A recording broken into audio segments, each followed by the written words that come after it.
Hi there everyone, and welcome back to the first official video for Neo-Psych services. So today I thought we would just jump straight in and start getting a bit more of an understanding of what exactly is psychology and what does it entail. But before we get into that, I just want everyone to remember that in as much as I am a qualified psychologist practicing, psychology is one of those practices where we all do it in a different way. And what I mean by that is, granted, our training tends to very often be pretty much the same, but the way we interpret and then use those tools that we've been given throughout our training tends to be a little bit different. So this is from my perspective and how it is I work within my practice and with my individual clients. But what your psychologist, your therapist, or someone else within the field does is not necessarily wrong. It's just their way of doing it. Much like how our personalities are different, so is our practice. The way you engage with someone and the way you work with them from one client to the next is going to always vary, and that is okay. So I just want everyone to remember that this is how I work, this is my experiences, and I speak from that directive, from that perspective. What I know, what I've come into contact with, and what has proved to be, thank the Lord, helpful for me right now. So if this is how you enjoy therapy, you're more than welcome to come and join me and come and see me should you wish. But whoever else does their practice is just different, and it's not necessarily wrong. Okay, with that out of the way, let's talk about it. So what is psychology? So psychology is, in essence, the practice of the human mind and behavior. We know that what you think often informs how it is you behave. But when you take it a step back, what you feel informs how you think and then how you behave. And that's where us as psychologists and people within the psychological field as a whole tend to kind of come into play. We try to better understand how it is you're feeling. And in understanding how it is you're feeling, we can better predict what it is you're going to think and how it is you're going to act or perform at a later stage.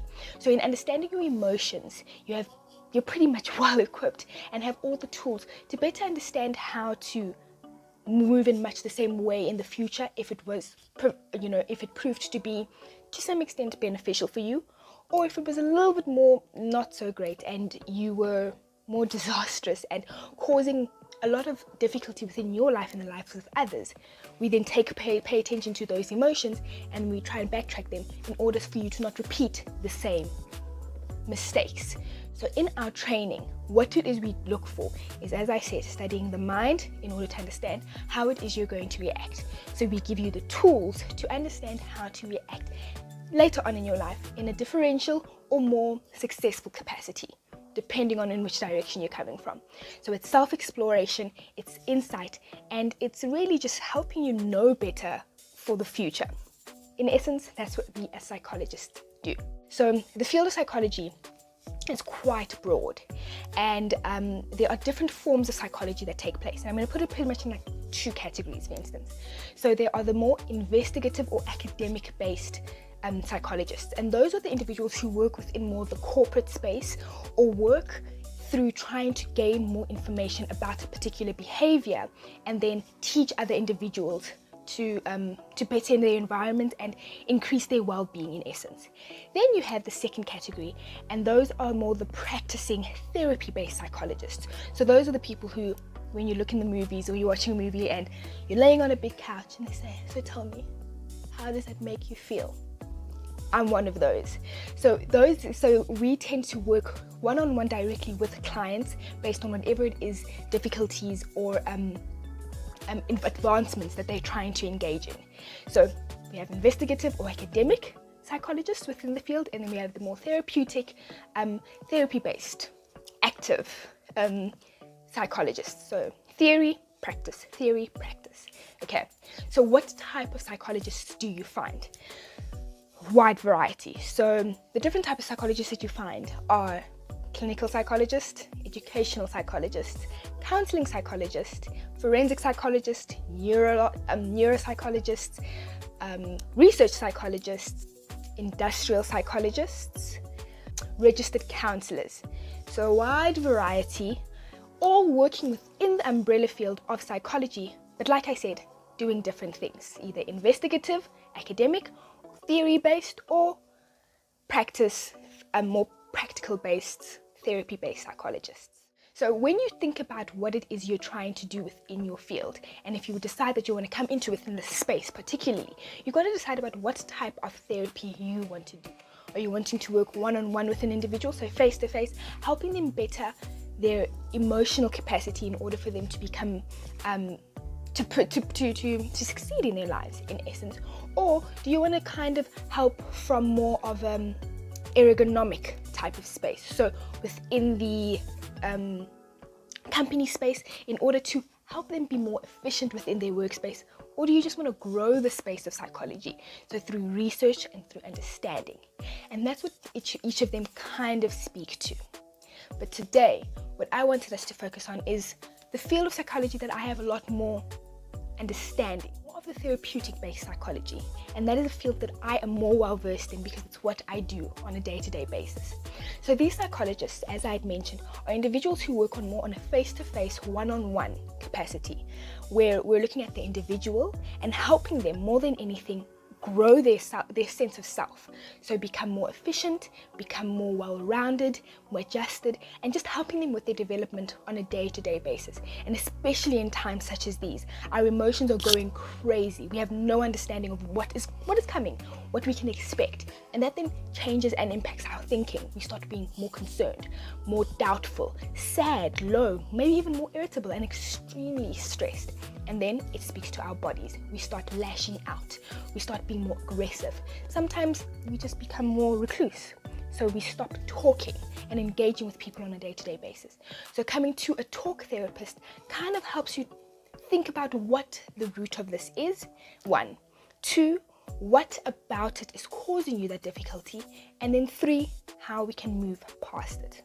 It really is a 3-step program, which is quite easy. And once you have those tools and that understanding, you're then able to move forward and, make things a little bit easier for yourself today and for the future. So let's talk about talk therapy. So within the South African context and the forms of therapy or talk therapy that are most exercised and you will find when you want to go study are those of a counseling psychologist, a clinical psychologist, and an educational psychologist. So in studying these, you would have to go to a university and get a degree. After your undergrad, you then go into your honors, and then after your honors, you then go into your masters. And you need to obtain your masters in order for you to qualify for what's known as the board exams. And the board exams are basically a registration with the Health Professions Council of South Africa, which is the body that underpins all health professions within the South African context. You write a big exam with them, and once you've passed that, then you can register as a fully practicing individual psychologist, meaning you don't necessarily need a supervisor to help you through your journey. You can start your practice and legally assist other individuals. I'm going to be speaking about how they're somewhat the same, but they also do differ, and I'll speak particularly to the things that make them a bit different, but in essence how they kind of fall under the umbrella. So we're going to start off with the similarities across all boards. So pretty much, when you think about a psychologist in the field that you want to go into, they look and focus on very different things. But the commonalities across the counseling, clinical, as well as educational psychology fields is that we all assist with human development. And what that basically means is we try and get as much as possible assisting an individual with their overall well-being. What is well-being?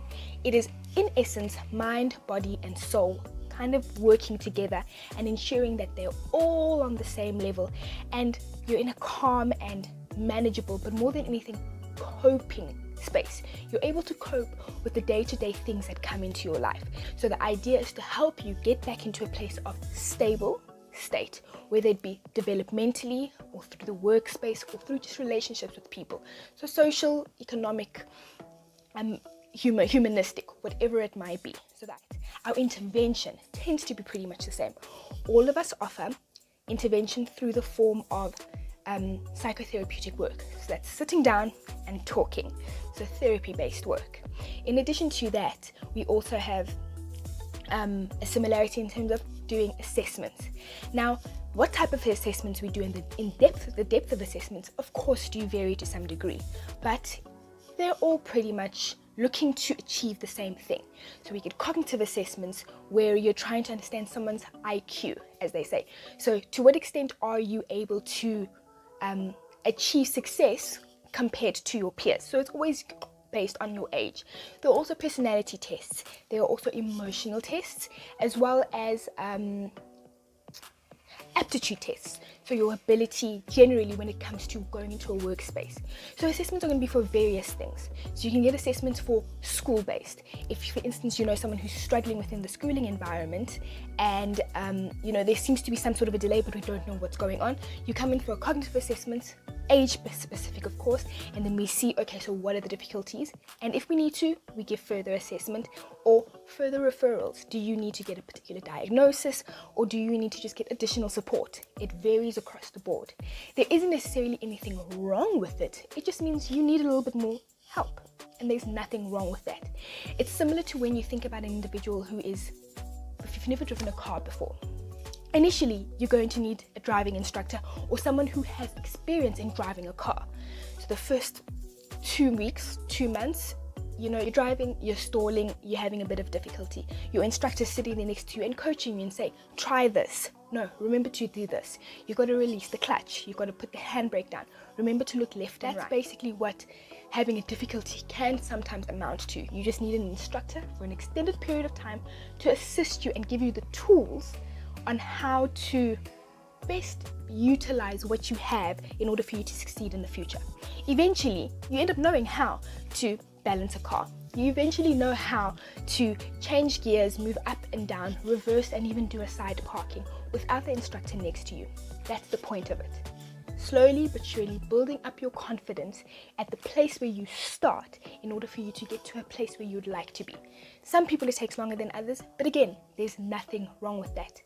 Pace is a personal journey. It's never a competition. If we're trying to live our lives looking at the person next to us, all it does is it slows us down, number one. And number two, it gives you the impression that you're not what you think you are, and you definitely are. And as much as we work within the same space, our specializations tend to differ. And that is what the premise of our conversation is going to be right now. So we've looked at what the similarities are in terms of the type of therapy and the purpose of our work. Now, the specializations. So when we look at a counseling psychologist, their specialization tends to often be within the community-based or working primarily with assisting with adjustment spaces. I think it's the best way. I know that if you study, for instance, at the University of the Witwatersrand, so Wits, their counseling course is termed community-based counseling psychology. So it's about community-based work and getting to the root of the work, basically getting to the root of the populations in ensuring that we can bring about infrastructure or interventions rather that will uplift individuals and give them the tools to better themselves. So very much community-based. And then we get clinical psychologists. Clinical psychologists work primarily more on the diagnoses related to psychiatric disorders. So that's your schizophrenias, those are your sociopaths. Those are individuals who have significant cognitive-based deficits to an extent, but deficits which are more related to personality alters, personality differences. So they look and often work quite closely with psychiatrists in trying to manage an individual who is struggling quite a bit with just their social engagement, primarily with other individuals. And it does often also play out within the body. Have educational psychologists, and their specialization is to optimize living across the lifespan, so understanding development across the lifespan. And what that means is from childhood all the way until adulthood, understanding how to adjust, what the difficulties might be, what the childhood disorders might be, and how they could develop within the adult space. There's also a lot of focus within the assessment space, so assessments within the schooling environment, also within corporate, should you want to, for instance, have a change of work, should you require that. So a lot of assessment work, a lot of therapy work, but it's across the lifespan. And primarily with educational psychologists, you do often find them within the schooling environment, but you are not by any means required to stay within that space. I think people tend to be very confused when they think educational psychologists. They assume, no, you work within the schooling environment or you only work with children. No, not the case at all. Everyone is invited. Everyone is welcome. Why? Because we work within and across the lifespan. And lastly, what I want to just kind of touch on is psychiatrists. A lot of people seem to think that a psychiatrist also falls primarily within the psychology field. And yes, of course they do. But the difference here is that a psychiatrist is a medical doctor, so someone who did medicine, and then they specialized within the psychology field. So they are a medical doctor with a specialization in psychology. They are not a psychologist, and the training is not as intensive as a psychologist would be.